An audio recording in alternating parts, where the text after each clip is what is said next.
Conversations for Self. My name is Simona, and welcome to my channel.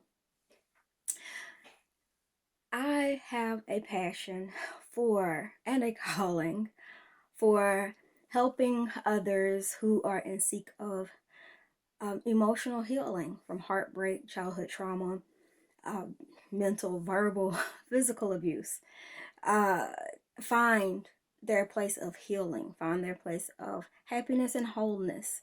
This is definitely a self journey. That is why it is Conversations for Self. Because during your journey, the most important conversations that you will have are those conversations for self, where you check in with self and you find out from self what it is within self that needs to be addressed, adjusted, changed, corrected, whichever word you would like to insert there. Of course, I am a licensed minister, so the Bible is where I get my wisdom from.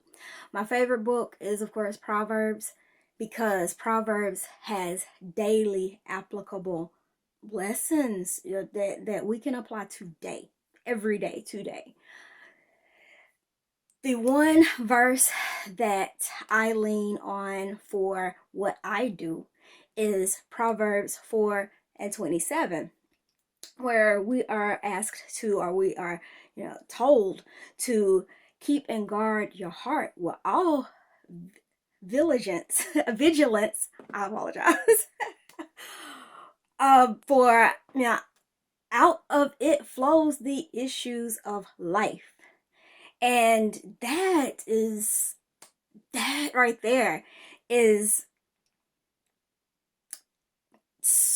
is more than accurate. It's more than correct. Like it is like that statement, that verse, because wherever you are emotionally, internally, emotionally, that is the direction that your life is in.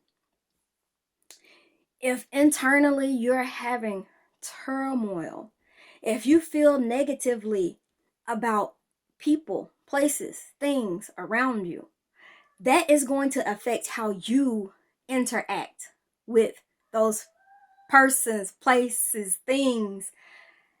And that is, that is your heart and how you feel, your emotions, how you feel. What's your feeling? How are you feeling?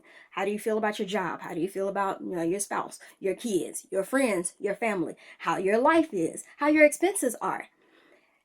Again, your feelings will direct your feet and direct your decisions and how you handle things and how you, again, just interact with life. So if you're having these negative emotions, then you're going to have negative interactions.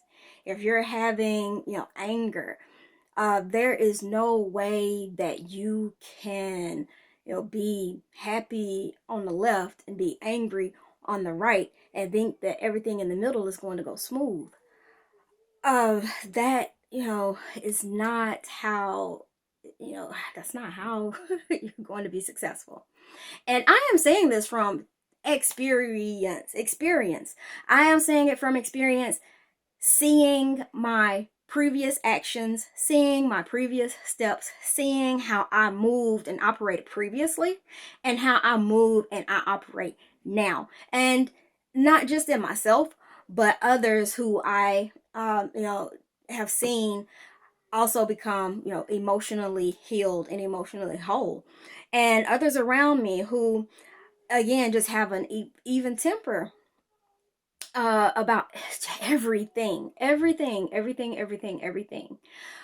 Because again, however you're feeling, that is how you're going to interact, and however you're feeling, that is what you're going to attract. Because if you're in a bad mood and you take it out on someone else or you verbalize that to someone else, they're going to be in a bad mood. And more than likely, there's just going to be a bad mood between two people who have created a bad mood. And it's a bad mood. On the other hand, being, just always remaining, in your peace. When you always remain in your peace and you're able to shift to where you stay in your peace, then your interactions become peaceful. I mean, because there could be someone who is angry, upset, hurt, and instead of you meeting them where they are at, bring them to where you are at. So there are times where someone may have a problem with me and I don't get defensive because they have a right to feel however they want to feel. And I can't, if I tell them, oh, you're wrong for feeling the way you feel, then again, it's more conflict. Whereas if I say, I want to stay in my peace to myself, and I do choose to stay in my peace, and I look at them and say, okay, I apologize for whatever it is that I did. How can I fix this? How can I make this right? Whether I was right or whether I was wrong. Being able to stay in my peace and look for a solution, then we both win. We both win. I don't have to win. They don't have to win. We can both win. We can absolutely both win.